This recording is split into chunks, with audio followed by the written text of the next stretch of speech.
सोने के करौआ राजा दशरथ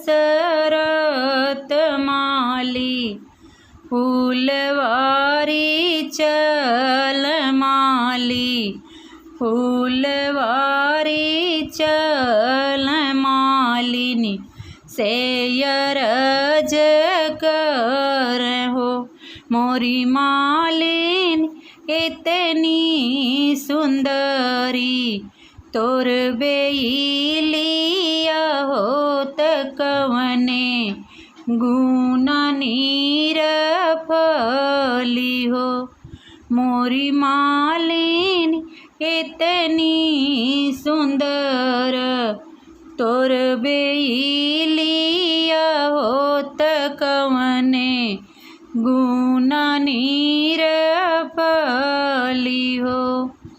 इतनी बचन मालिनी सुनली हो, सुनही नाही पवली हो, सुनाओ राजा दशरथ हो मोरे दशरथ, तोहरे तीनी तीनी रनियावा हो कवने गुणवा बाजीनी हो मोरे दशरथ, तोहरे तीनी तीनी रनियावा हो कवने गुणवा बाजीनी हो।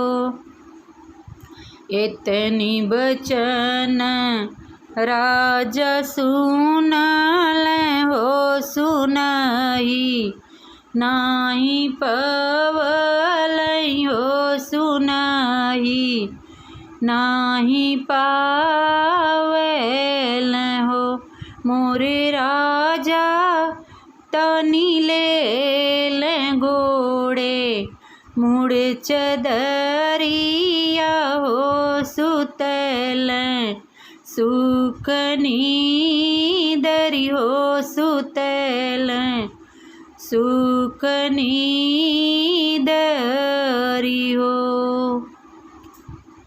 झपटी के चढ़ली अटरिया हो, कौशल्या रानी अरज कर, कौशल्या रानी अरज कर हो मोरे राजा, कवन कसूर हमसे भइल हो, सुता हो दवरा हरि हो, सुता हो सुखनी दरी हो। किया तोरे ये राजा खर भइल, किया तोरे सेवर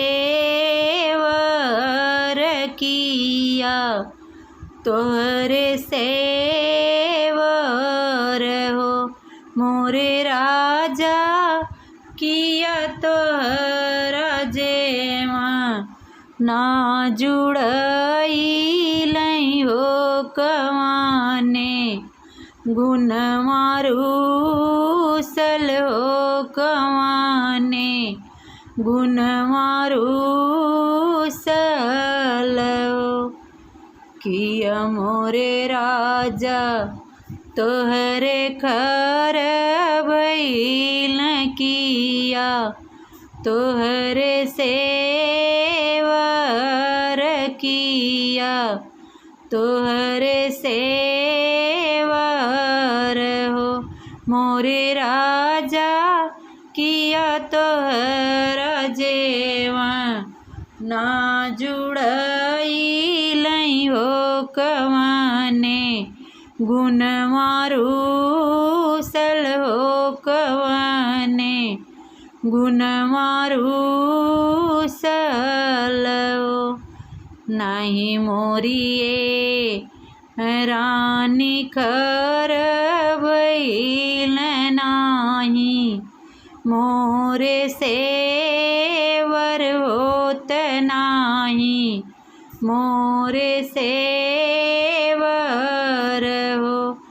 मोरे रानी नाही मोर जेवा, ना जुड़ईल होत नाही, हमरूसल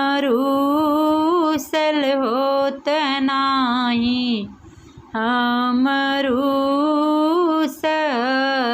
हो।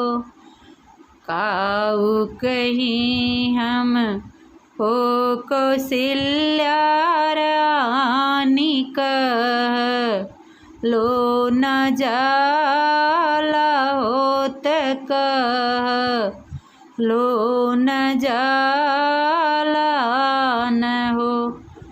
मोरी रानी जतिया कनी, चमलिनिया हो गजब, तनवा मारई हो गजब, तनवा मारई हो हियरवा मोर फा